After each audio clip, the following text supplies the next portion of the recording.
नमस्कार दोस्तों, आप सभी का बहुत बहुत स्वागत है। आज का दोस्तों मेरा प्लांट है जिसे आप सभी जानते हैं। कौन ऐसा होगा जो गुलाब के फूल को ना जानता हो। और सभी का बहुत ही प्रिय कह सकते हैं कि ये फूल होता है। तो मेरे गार्डन में इसके 2 प्लांट हैं। अगर इसकी वैरायटी की बात करूं तो ये देसी रोज़ का प्लांट है।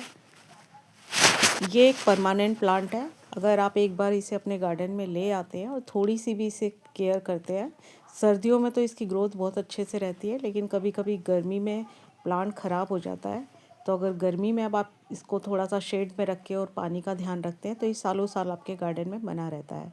तो मेरे पास मैं एक प्लांट ये लेकर आई थी और दूसरा प्लांट मेरा कटिंग से ग्रो किया हुआ प्लांट है। तो आज मैं सबसे पहले आपको इसकी बर्ड दिखा रही हूँ कि कितनी सारी इस पे बर्ड बनी हुई है और न्यू ग्रोथ। ये देखिए दूसरा मेरा कटिंग ग्रोइंग प्लांट, जो कि मैंने कुछ समय पहले इसकी रिपोर्टिंग की थी, वीडियो आपसे शेयर की थी। तो अब ये अपनी नई ग्रोथ पे आ गया है और अब इसमें भी कलियाँ बन रही है।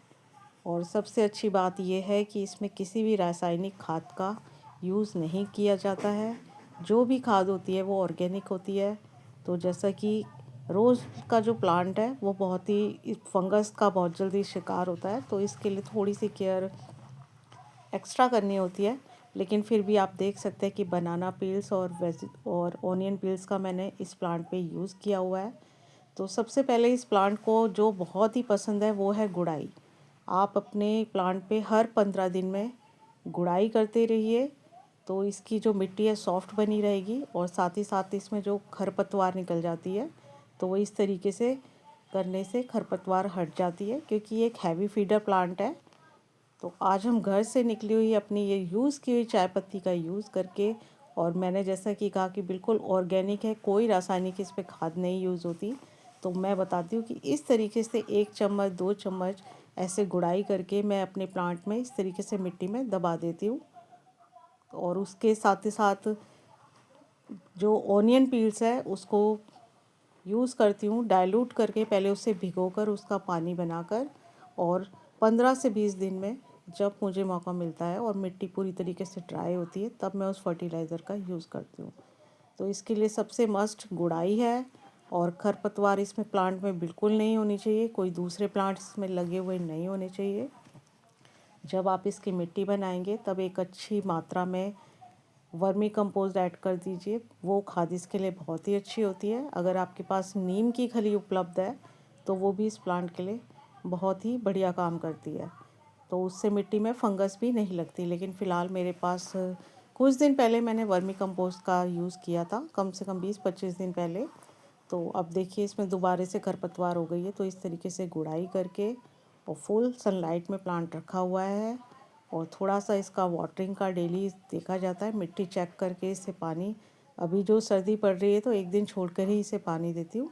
और अगर आप बनाना पील्स यूज़ करना चाहते हैं तो बिल्कुल आप देख सकते हैं ये ड्राई फॉर्म में ब्लैक हो रखा है, तब वो भी मैं इसका मिट्टी में दबा दूँगी, क्योंकि इस प्लांट में फंगस बहुत जल्दी लगता है। लेकिन दूसरे वैरायटी की अगर हिसाब से बात की जाए तो ये बहुत ही हार्डी प्लांट है। तो आप इस तरीके से इसकी अगर दिसंबर में केयर करते हैं, और अब तो जनवरी आ गई है खैर, तो दिसंबर जनवरी और फरवरी इसमें बहुत मतलब इसका कह सकते हैं कि फेवरेट टाइम होता है, भर भर के फ्लावरिंग होती है। तो बस इस तरीके से घर से निकले हुए केले के छिलके, प्याज के छिलके, और सबसे ज़रूरी होती है इसके लिए चाय की पत्ती। आप चाहे तो यूज़ की हुई चाय की पत्ती को अच्छे से धोकर ड्राई करके मिट्टी में इस तरीके से ऐड कर सकते हैं। वरना आप फ्रेश टी अगर एक एक चम्मच भी 15 दिन में डाल देते हैं तो ये प्लांट की आप ग्रोथ देख सकते हैं कि कोई भी इस पर केमिकल फर्टिलाइज़र यूज़ मैंने नहीं किया है। और मिट्टी के पॉट की बात करें तो कम से कम 10 से 12 इंच का मिट्टी का पॉट लीजिए, आपका प्लांट कभी ख़राब नहीं होगा। प्लास्टिक के पॉट में हो सकता है कभी कभी प्लांट ख़राब हो जाता है। और इस तरीके से बस इसकी केयर करेंगे तो सालों साल आपके गार्डन में रहेगा। फेब्रुअरी आने पर आप इसकी कटिंग भी ग्रो कर सकते हैं। और नवंबर या अक्टूबर में अगर हम अपने प्लांट की प्रूनिंग कर देते हैं तो रिज़ल्ट आपके सामने है कि देखिए कितनी अच्छी अच्छी इसकी न्यू ग्रोथ भी हुई है और साथ ही साथ इसमें कितनी सारी बर्ड भी बनी हुई है। तो बस थोड़ी सी देखभाल से आप इतने सुंदर से प्यारे फूल को अपने गार्डन में ऐड कर सकते हैं। और सबसे वही मेरी बात रहेगी कि सबसे बढ़िया चीज़ है कि इन फूलों को हम पूजा में भी यूज़ कर सकते हैं, तो हमें मार्केट से फूल लाने की भी ज़रूरत नहीं होती। अपने गार्डन से निकले हुए 2-3 फूल भी अगर आप पूजा में यूज़ करते हो तो वो शुद्ध कह सकते हैं कि हमने अपने हाथ से साफ़ सुथरे तरीके से वो फ्लावर ग्रो किया है।